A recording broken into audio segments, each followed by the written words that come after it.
The morning sun cast long shadows across the Afghan mountains as Captain Sarah Mitchell adjusted her flight helmet one final time. The A-10 Thunderbolt II, nicknamed the Warthog for its ugly but deadly appearance, sat on the tarmac like a sleeping beast. Sarah had flown this particular aircraft through dozens of missions and today felt different somehow. The intelligence briefing had been routine, but something in the air felt heavy with anticipation. 300 miles away, Staff Sergeant Marcus Rodriguez crouched behind a crumbling stone wall, his radio crackling with static. His small reconnaissance team had been operating in the remote valley for 5 days, gathering intelligence on enemy movements. What started as a simple observation mission had turned into something far more dangerous. The Taliban forces in the area had grown suspicious and were actively hunting for the American soldiers. Rodriguez wiped sweat from his forehead despite the cool mountain air. His team consisted of just 4 men, specialists chosen for their ability to move quietly and gather information without being detected. Private Johnson, barely 22 years old, handled communications. Corporal Davis, a veteran of 3 deployments, served as their medic and demolitions expert. Sergeant First Class Thompson, the oldest at 35, was their sniper and team leader under Rodriguez. The valley they occupied stretched for miles, surrounded by towering peaks that seemed to touch the clouds. Ancient trade routes wound through the rocky terrain, paths that had been used by merchants and warriors for thousands of years. Now these same paths carried a different kind of traffic. Enemy fighters moved through the mountains like ghosts, using caves and hidden trails that didn't appear on any military map. For the past 2 days, Rodriguez had noticed increased activity in the area. Small groups of armed men appeared and disappeared among the rocks. Vehicle movement had tripled along the main road that snaked through the valley floor. Most concerning of all, the team had spotted what appeared to be heavy weapons being moved into positions that would give the enemy commanding views of several approach routes. The mission parameters were clear: observe, document, and report. Under no circumstances were they to engage unless directly threatened. Their job was to be invisible, to watch and relay information back to headquarters where analysts could piece together the bigger picture. But invisibility became increasingly difficult as enemy patrols grew more frequent and more thorough in their searches. Thompson had identified at least 3 separate groups of fighters, each consisting of 8 to 12 men. They moved with purpose and coordination that suggested military training. These weren't the typical insurgent fighters they had encountered in other regions. Someone was organizing them, equipping them, and directing their movements with tactical precision. Johnson's radio equipment allowed them to monitor some enemy communications. Though the fighters were careful to use coded language and change frequencies regularly, what they could understand painted a troubling picture. The enemy knew American forces were in the area and had committed significant resources to finding them. As Rodriguez studied the terrain through his binoculars, he couldn't shake the feeling that they were being watched. The mountains had a way of making sounds carry in unexpected directions, and several times he had heard what might have been footsteps on loose rock, only to see nothing when he looked. His team was experienced enough to trust these instincts. In this environment, paranoia often meant the difference between coming home and becoming a casualty statistic. The extraction point lay 15 miles to the north, following a route that would take them through some of the most dangerous terrain in the valley. Originally planned as a simple helicopter pickup, the extraction had been delayed twice due to weather and enemy activity in the area. Each delay increased their risk of discovery and reduced their options if things went wrong. Meanwhile, back at the airbase, Sarah completed her pre-flight inspection with methodical precision. The A-10's twin engines hummed with quiet power, and the aircraft's massive 30mm cannon dominated the nose like the business end of a medieval siege weapon. Every system checked out perfectly, from the targeting computers to the defensive countermeasures that might keep her alive if surface-to-air missiles started flying. Her wingman for today's patrol was Lieutenant Colonel James Hawk Morrison, a pilot with over 2,000 combat hours in the Warthog. Morrison had a reputation for being able to find and eliminate targets that other pilots couldn't even locate. More importantly, he had never lost a soldier under his protection, a record that had earned him the unofficial title of Guardian Angel among ground troops throughout the theater.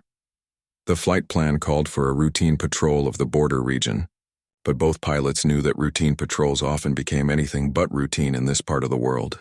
Their aircraft carried a full load of ammunition and fuel, prepared for whatever might develop during their time in the air. As Sarah taxied toward the runway, she thought about the ground troops operating in her patrol area. She had never met any of them personally, but she felt a connection to every soldier who might need her help. The A-10 had been designed specifically to support troops on the ground, and every pilot who flew the aircraft understood that their primary mission was to bring everyone home safely. The radio crackled with clearance for takeoff, and Sarah pushed the throttles forward. The Warthog accelerated down the runway, its distinctive sound echoing off the surrounding buildings. Within minutes, she and Morrison were airborne, climbing toward their patrol altitude and heading toward the mountains where 4 soldiers were about to face the fight of their lives. The first shot came without warning, a sharp crack that echoed off the mountain walls like thunder. Rodriguez felt the bullet pass close enough to his head that he could hear its whistle. Training kicked in immediately, and he dropped behind the largest boulder he could find while shouting warnings to his team. The peaceful morning reconnaissance mission had just become a fight for survival. Thompson was already moving, his sniper rifle tracking toward the source of the gunfire. Through his scope, he could see muzzle flashes among the rocks about 400 meters uphill from their position. At least 6 fighters had them in their sights, and more were likely moving to surround them. The enemy had chosen their moment well, catching the American team in relatively open ground with limited cover. Johnson frantically worked his radio, trying to establish contact with headquarters while bullets pinged off the rocks around him. The mountains interfered with radio signals, creating dead zones where communication became impossible. He adjusted frequencies and boosted power, knowing that their survival might depend on getting word out about their situation. Davis had already identified their best defensive position, a cluster of large boulders that would provide cover from multiple directions, but reaching it meant crossing 30 meters of open ground while under fire. The team would have to move fast and coordinate their movements perfectly to avoid becoming easy targets for the enemy fighters positioned above them. Rodriguez made the decision quickly. They couldn't stay where they were, pinned down in an inferior position while the enemy maneuvered for better shots. Thompson would provide covering fire while the other 3 made a dash for better cover. Then Thompson would follow while the others covered his movement. It was a basic military maneuver, but execution under fire required courage and precise timing. The plan almost worked perfectly. Rodriguez, Johnson, and Davis made their sprint across the exposed ground, while Thompson's rifle cracked steadily from behind them. His shots forced the enemy fighters to keep their heads down, disrupting their aim and buying precious seconds for his teammates to reach safety. But as Thompson prepared to make his own run, additional fighters appeared on their flank. The new threat came from a direction they hadn't expected, suggesting that the enemy had been tracking them for some time and had planned this ambush carefully. Automatic weapons fire erupted from at least 3 positions, creating a deadly crossfire that made movement nearly impossible. Thompson found himself trapped behind inadequate cover while his teammates were too far away to provide effective support. Johnson finally managed to establish radio contact with headquarters, his voice calm despite the bullets flying around him. He transmitted their GPS coordinates and a brief description of their situation. Multiple enemy fighters, heavy weapons, immediate assistance required. The message went out over emergency frequencies that would reach every friendly unit in the area. At the airbase, the emergency call came through the radio like a lightning bolt. Sarah and Morrison were already airborne, conducting their routine patrol when the distress signal reached them. The coordinates placed the trapped soldiers less than 50 miles from their current position. Morrison immediately changed course while Sarah contacted the Tactical Operations Center for additional information. The tactical controller's voice was crisp and professional, but Sarah could hear the urgency underneath. 4 American soldiers were pinned down by an estimated 15 to 20 enemy fighters. The terrain made helicopter extraction impossible under current conditions. Close air support was desperately needed to break contact and allow the soldiers to reach a safer position. Sarah studied her tactical display, noting the elevation and terrain features around the target area. The mountains rose to over 10,000 feet, with steep valleys and narrow passes that would challenge even the most experienced pilot. Weather conditions were marginal, with clouds building around the higher peaks that could affect visibility and weapons delivery. Morrison took the lead as they approached the target area, his experience with mountain flying evident in the way he navigated the treacherous terrain. The A-10's ability to fly slowly and maneuver in confined spaces made it ideal for this type of mission. but the mountains still posed significant hazards. One wrong turn or moment of inattention could result in controlled flight into terrain. Military terminology for flying into a mountain. Back on the ground, Rodriguez could see that their situation was deteriorating rapidly. The enemy had brought up additional weapons, including what appeared to be a machine gun that was systematically destroying their cover. Rock fragments flew through the air with each impact, and it was only a matter of time before someone was hit by either bullets or flying debris. Thompson remained pinned in his exposed position, unable to move without drawing concentrated fire from multiple directions. His teammates could see him occasionally returning fire, but his ammunition was limited and his position was becoming increasingly untenable. The enemy fighters seemed content to wait, gradually improving their positions while the Americans burned through their limited supplies. Davis treated a minor wound on Johnson's arm, where a rock fragment had drawn blood. It wasn't serious, but it served as a reminder of how quickly things could turn fatal. They had enough ammunition for perhaps 30 minutes of sustained fighting, assuming they used it conservatively. After that, they would be forced to rely on their sidearms and whatever they could improvise. The sound of jet engines echoed through the valley, barely audible over the gunfire, but unmistakable to the trained ears of the American soldiers. Rodriguez felt a surge of hope as he recognized the distinctive sound of A-10 engines. The Warthog had arrived, though whether the pilots could locate them in the rugged terrain remained to be seen. Sarah and Morrison began their search pattern, flying carefully through the valleys while scanning for signs of the battle below. Smoke from gunfire was often the first indication of ground combat, but the mountain winds could disperse it quickly. They would need to rely on radio contact with the ground team and their own eyes to locate the exact position of both friendly and enemy forces. The clock was ticking for everyone involved. The soldiers on the ground were running low on ammunition and options. The pilots overhead were burning fuel that they might need for the actual attack run, and somewhere in the mountains, additional enemy reinforcements were likely moving toward the sound of gunfire, drawn by the opportunity to eliminate an American reconnaissance team. The radio crackled to life in Rodriguez's ear as Johnson managed to establish contact with the aircraft overhead. Sarah's voice came through clearly despite the static, calm and professional even as gunfire echoed in the background of the transmission. She needed the ground team to mark their position and identify enemy locations before she could engage targets safely. Rodriguez reached for the signal flare attached to his equipment vest, a bright orange smoke marker that would be visible from the air, but would also reveal their exact position to the enemy fighters. It was a calculated risk. The smoke would allow the A-10 pilots to locate them, but it would also make them an even more obvious target for the enemy weapons that were already focused on their position. Thompson's situation had become critical. Enemy fighters had managed to work their way closer to his position, and he was now taking fire from 3 directions. His rifle ammunition was nearly exhausted, and the rocks that provided his only cover were being systematically chipped away by concentrated gunfire. Rodriguez could see his teammates' predicament but was powerless to help without exposing his own team to devastating fire. The decision to pop smoke came down to simple mathematics. Without air support, they would all be dead within the hour. With air support, they had a chance of survival even if marking their position increased their immediate danger. Rodriguez pulled the pin and threw the smoke grenade as far as he could toward the center of their defensive position. Orange smoke billowed up from the rocky ground, creating a brilliant beacon that could be seen for miles in the clear mountain air. Almost immediately, the intensity of enemy fire increased as the fighters realized that American aircraft were nearby. Bullets struck the rocks around the smoke with renewed fury, and Rodriguez heard the distinctive whistle of a rocket-propelled grenade passing overhead. Sarah spotted the orange smoke immediately, her trained eyes picking out the bright marker against the brown and gray landscape below. She could also see muzzle flashes from at least 6 different positions around the smoke, confirming that the American soldiers were completely surrounded. The enemy had chosen their ambush site well, using the natural terrain to create overlapping fields of fire that made movement nearly impossible. Morrison circled higher while Sarah descended for a closer look at the target area. The terrain was even more challenging than it had appeared on the tactical maps.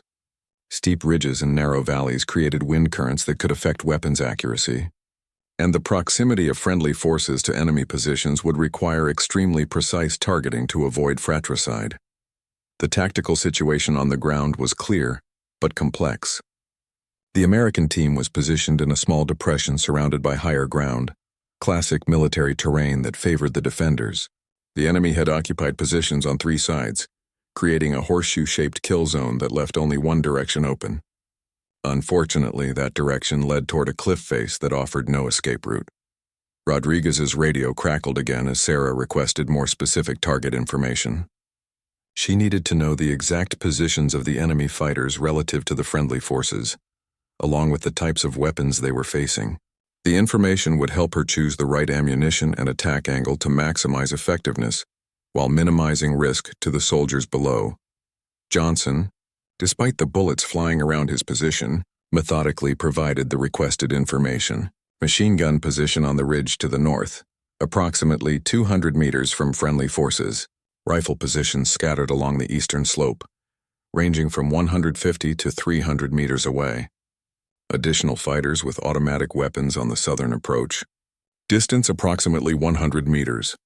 The closest enemy positions were dangerously near the American team, well within the danger zone for most air-delivered weapons. Sarah would need to use her 30mm cannon rather than bombs or missiles, requiring her to fly directly over the target area while enemy fighters tried to shoot her down. The A-10 was designed to survive ground fire, but concentrated anti-aircraft fire could still bring down even the heavily armored Warthog. Thompson's radio came alive with urgency as enemy fighters began their final assault on his position. He could see at least 4 men moving toward him under cover of suppressive fire from their teammates. His rifle was down to its last magazine, and his sidearm would be useless against multiple attackers with automatic weapons. He estimated less than 2 minutes before his position would be overrun. Sarah heard the desperation in Thompson's voice and made her decision. She would attack the nearest enemy positions first, even though it meant flying directly into the teeth of their defensive fire.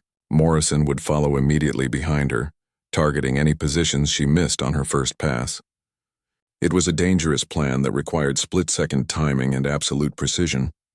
The A-10's cannon was a devastating weapon, capable of firing depleted uranium rounds at a rate of 3,900 per minute.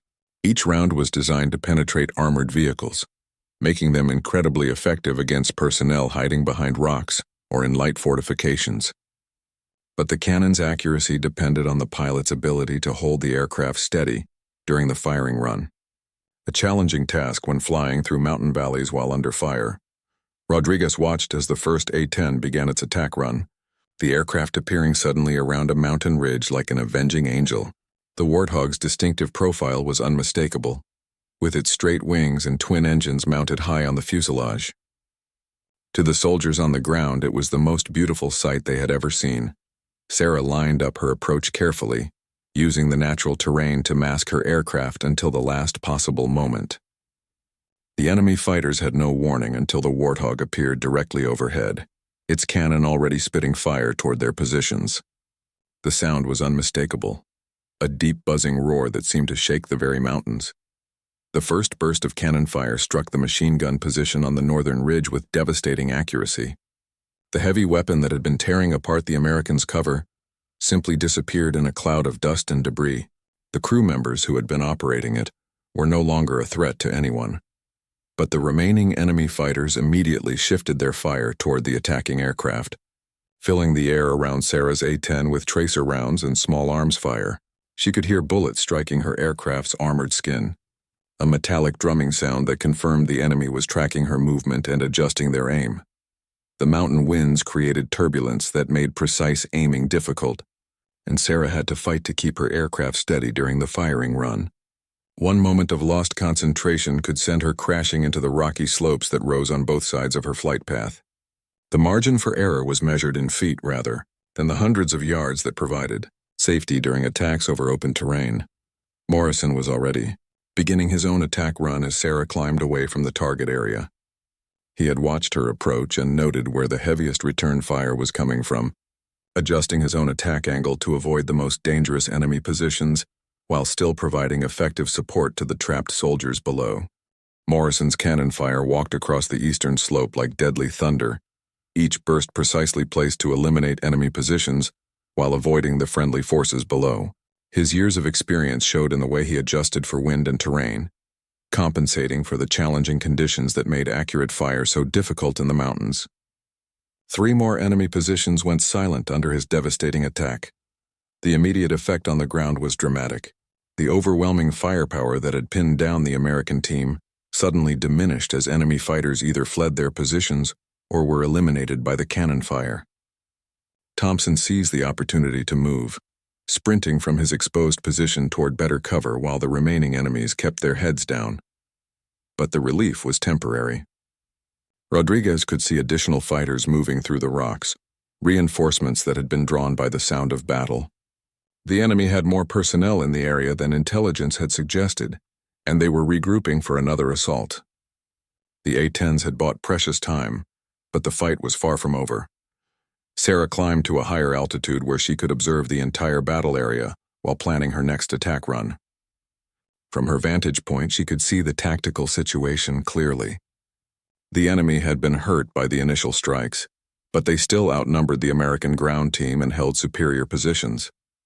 More concerning, she could see vehicles moving along distant ridges, suggesting that additional reinforcements were heading toward the battle. Johnson worked frantically to coordinate with the helicopter extraction team that was now en route to their position.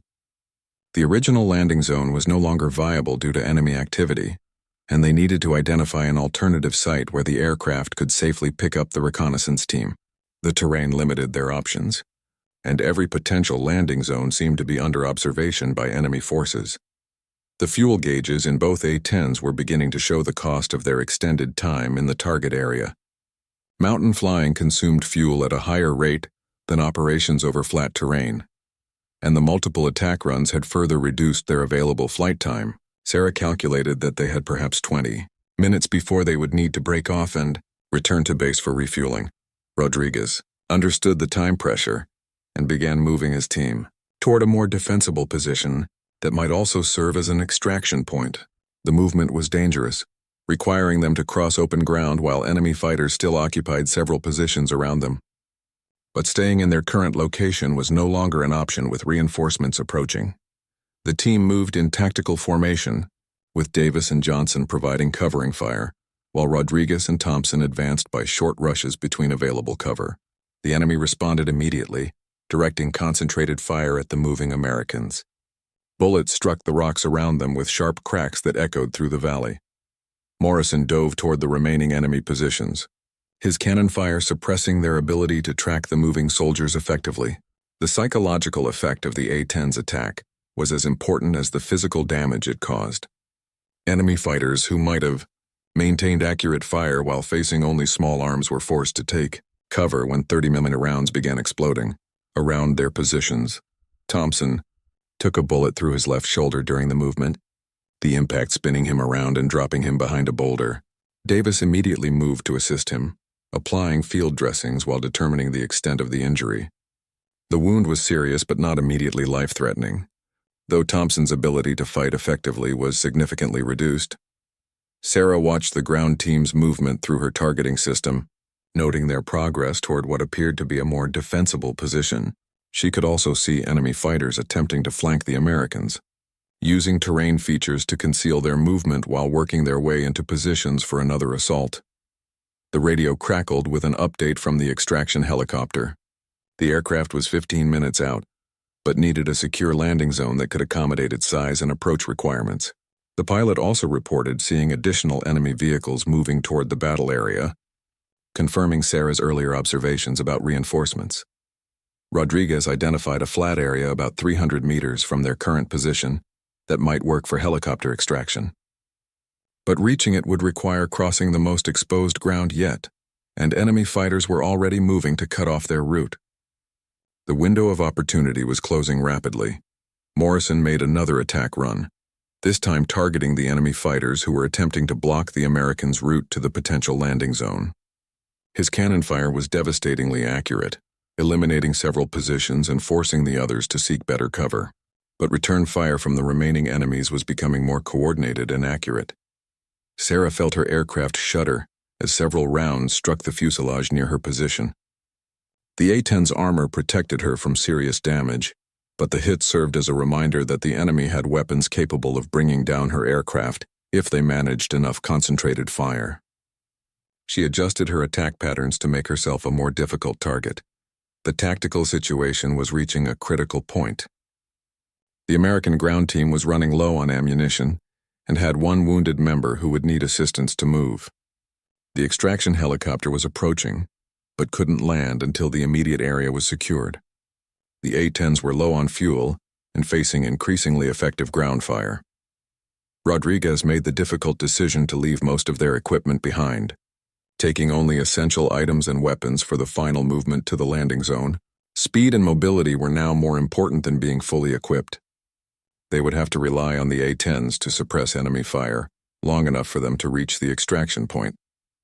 Johnson established radio contact with the approaching helicopter, providing updates on the tactical situation and coordinating the timing of their final movement. The helicopter crew needed to know exactly when to begin their approach and where the greatest threats were located. Davis helped Thompson to his feet, supporting the wounded soldier while maintaining his own weapon ready for use. Despite his injury, Thompson insisted he could move under his own power, though his pale complexion and labored breathing suggested otherwise. Military pride often prevented soldiers from admitting the extent of their injuries. Sarah began her most dangerous attack run yet, flying directly over the enemy positions that threatened the route to the landing zone. She could see muzzle flashes erupting from multiple locations as enemy fighters concentrated their fire on her aircraft. The sound of bullets striking her plane was almost continuous now. The cannon fire from her A-10 swept across the enemy positions like a deadly scythe, eliminating some and forcing others to take cover. But she was taking damage in return, with warning lights beginning to illuminate on her instrument panel. One engine was running rough and hydraulic pressure was dropping in one of her flight control systems. Morrison followed immediately behind her, his own cannon adding to the devastating fire being poured onto the enemy positions. Between them, the two A-10s created a corridor of suppressive fire that would give the ground team their best chance of reaching the extraction point safely. The helicopter pilot radioed that he was beginning his approach, flying low through the valleys to avoid detection until the last possible moment. His crew chief was already preparing to provide covering fire if needed, though the door gunners would be limited in what they could accomplish compared to the A-10s overhead. Rodriguez gave the signal and his team broke from cover, moving as fast as they could toward the designated landing zone while A-10 cannon fire raged overhead. Davis practically carried Thompson, whose wounded shoulder made rapid movement nearly impossible. Johnson maintained radio contact while Rodriguez provided security for the group, his rifle ready to engage any enemy fighters who might appear. The 300-meter dash felt like 3 miles as bullets cracked through the air around them. Enemy fighters who had survived the air attacks were now desperately trying to prevent the Americans from reaching the extraction point.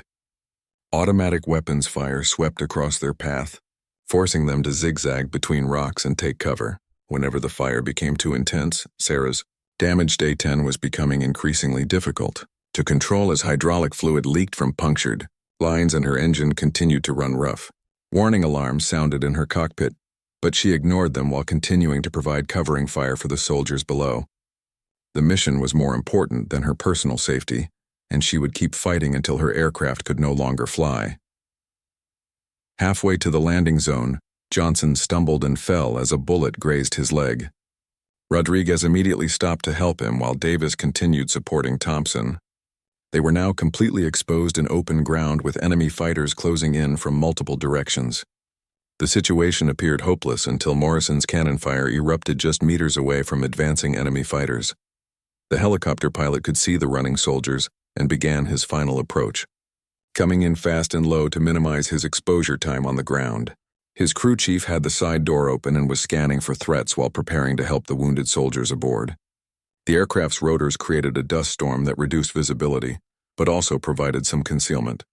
Sarah lined up for what she knew would be her final attack run. Her damaged aircraft was barely responding to controls, and she could see fuel streaming from a punctured tank. But the enemy fighters were making one last desperate attempt to reach the landing zone before the helicopter could extract the American team. She had to stop them. The cannon fire from her A-10 was less accurate now due to her aircraft's damaged condition, but it was still effective enough to force the enemy fighters to take cover. She could see them diving behind rocks as 30mm rounds exploded around their positions. The psychological effect was as important as the physical damage, breaking up their coordinated assault. Rodriguez reached the landing zone just as the helicopter touched down, its engines screaming and rotors beating the air into a fury. He helped push Thompson and Johnson toward the aircraft while maintaining security. Davis was already at the helicopter, helping the crew chief pull the wounded soldiers aboard. Morrison made one final attack run to suppress any enemy fighters who might try to fire on the helicopter during its most vulnerable moment. His cannon fire walked across suspected enemy positions while the extraction took place below. He could see tracer rounds reaching toward his aircraft from at least 2 locations, but his armor was holding. Sarah's aircraft finally succumbed to the damage it had sustained.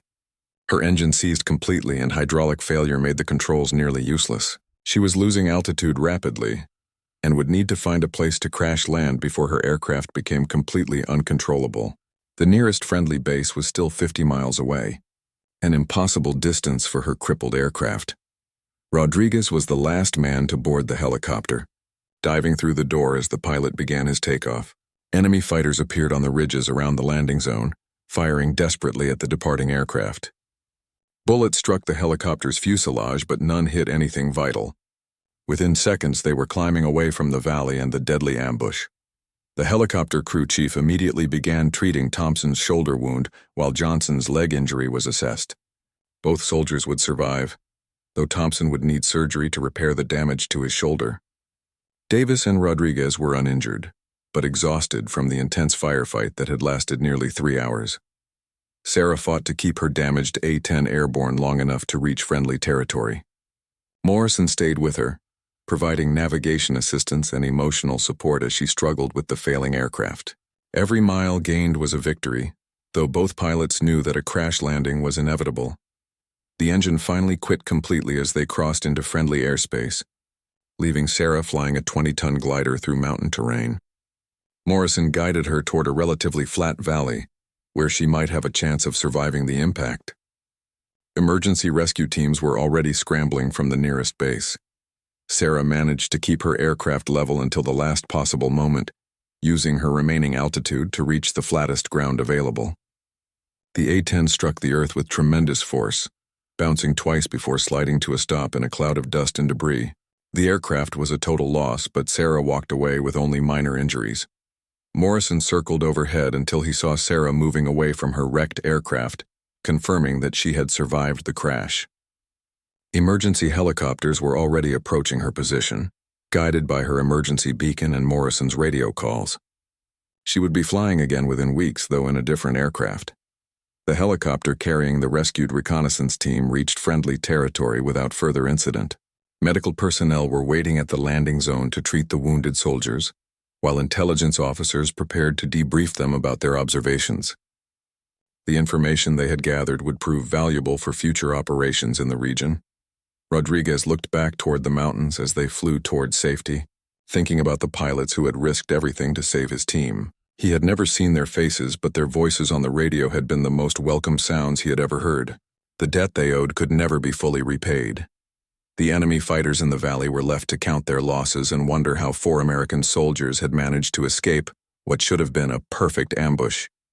They had underestimated the determination of the soldiers and the devastating effectiveness of close air support provided by skilled pilots flying the right aircraft for the mission. Morrison finally turned his aircraft toward home base, his fuel gauges showing dangerously low levels after the extended combat mission. He had enough fuel to reach friendly territory, but there would be no margin for error. He thought about Sarah, already wondering when she would be back in the cockpit of another A-10. The mission was over, but the memory of it would stay with everyone involved for the rest of their lives. 4 soldiers had been saved from certain death by the courage and skill of 2 pilots who had refused to abandon them. In the unforgiving mountains of Afghanistan, heroes had been made on both sides of the radio. 3 months after the mountain rescue, Staff Sergeant Rodriguez stood in a hospital room at Walter Reed Medical Center, watching Thompson work through physical therapy for his shoulder. The doctors had done excellent work reconstructing the joint, but full recovery would take time and determination.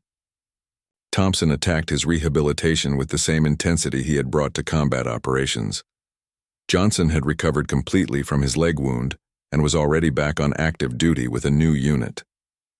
The bullet had caused muscle damage but missed all the important structures, allowing for a full recovery. He often called Rodriguez to check on Thompson's progress and to reminisce about their shared experience in the mountains. Davis had been promoted to sergeant and was training new reconnaissance teams at Fort Bragg.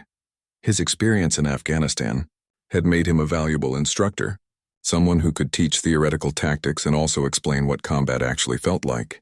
His students listened when he spoke about the importance of teamwork and never giving up. Captain Sarah Mitchell had returned to flying status after 6 weeks of medical leave following her crash landing. The new A-10 assigned to her was identical to her previous aircraft, but she still missed the plane that had been destroyed, saving the reconnaissance team. Aircraft and pilots developed relationships that were difficult for outsiders to understand. Her crash had made national news when the story of the rescue was finally declassified. Military reporters had written articles about the heroic pilots who had saved 4 soldiers from certain death, but Sarah was uncomfortable with the attention.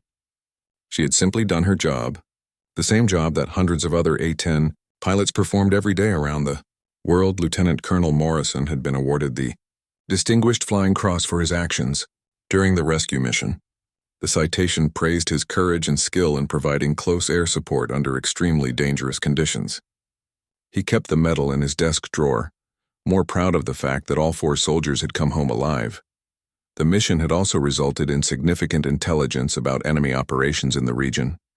The reconnaissance team's observations, combined with information gathered during the subsequent investigation of the ambush site, had revealed a major insurgent supply route. Follow-up operations had disrupted enemy activities throughout the area. Rodriguez had been offered a promotion that would have moved him to a desk job, but he had declined in favor of remaining with operational units. He felt that his experience in the mountains had made him a better soldier, and he wanted to use that knowledge in the field rather than behind a desk. His superiors respected his decision. The 4 soldiers had been invited to attend the ceremony where Morrison received his medal, giving them a chance to meet the pilots who had saved their lives. It was an emotional reunion, with grown men fighting back tears as they thanked each other for actions that had required extraordinary courage under fire. Sarah and Rodriguez had talked for hours about the mission, comparing their perspectives from the air and ground. She had never realized how desperate the situation had appeared from the soldier's viewpoint. While he had not understood the technical challenges of providing accurate close air support in mountain terrain with friendly forces so close to enemy positions, the rescue had also led to changes in tactics and equipment for reconnaissance teams operating in similar terrain. Communication equipment was upgraded to provide more reliable contact with air support, and new procedures were developed for coordinating extractions under fire. The lessons learned from Rodriguez's team had already saved other soldiers in similar situations. Thompson's wife had flown in from Texas to be with him during his recovery. She had read the mission reports and understood how close she had come to losing her husband.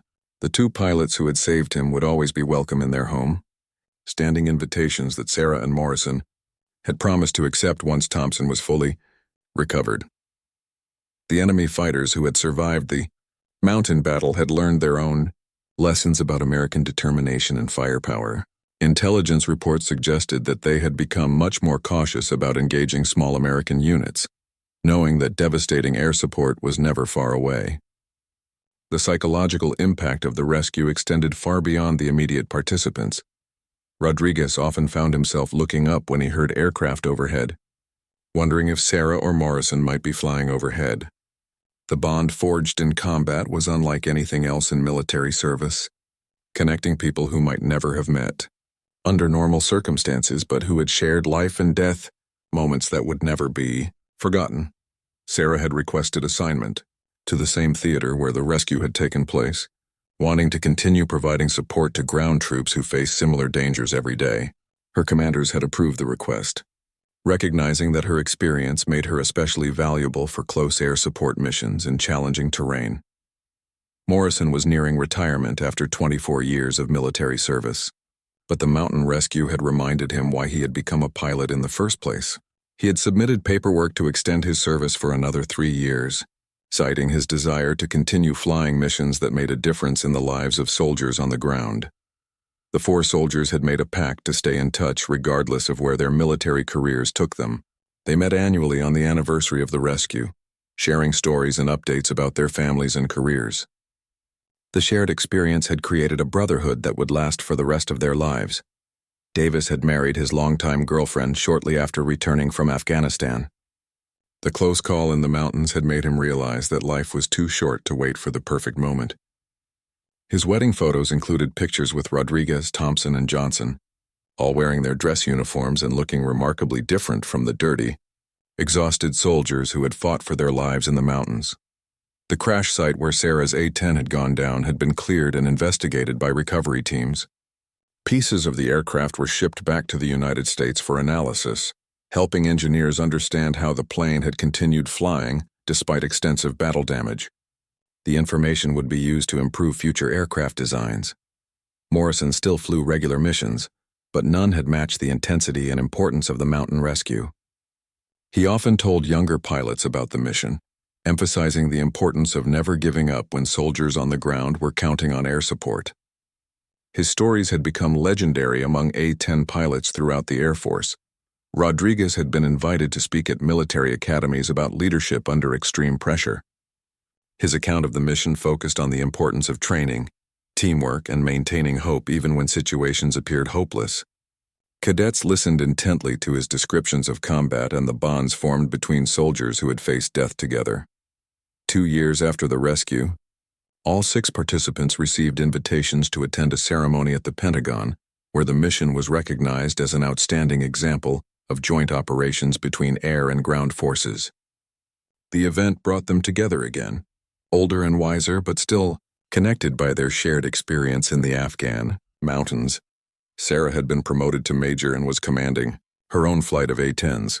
She insisted that her pilots train extensively for close air support missions, knowing that somewhere soldiers like Rodriguez and his team might be depending on their skills and courage.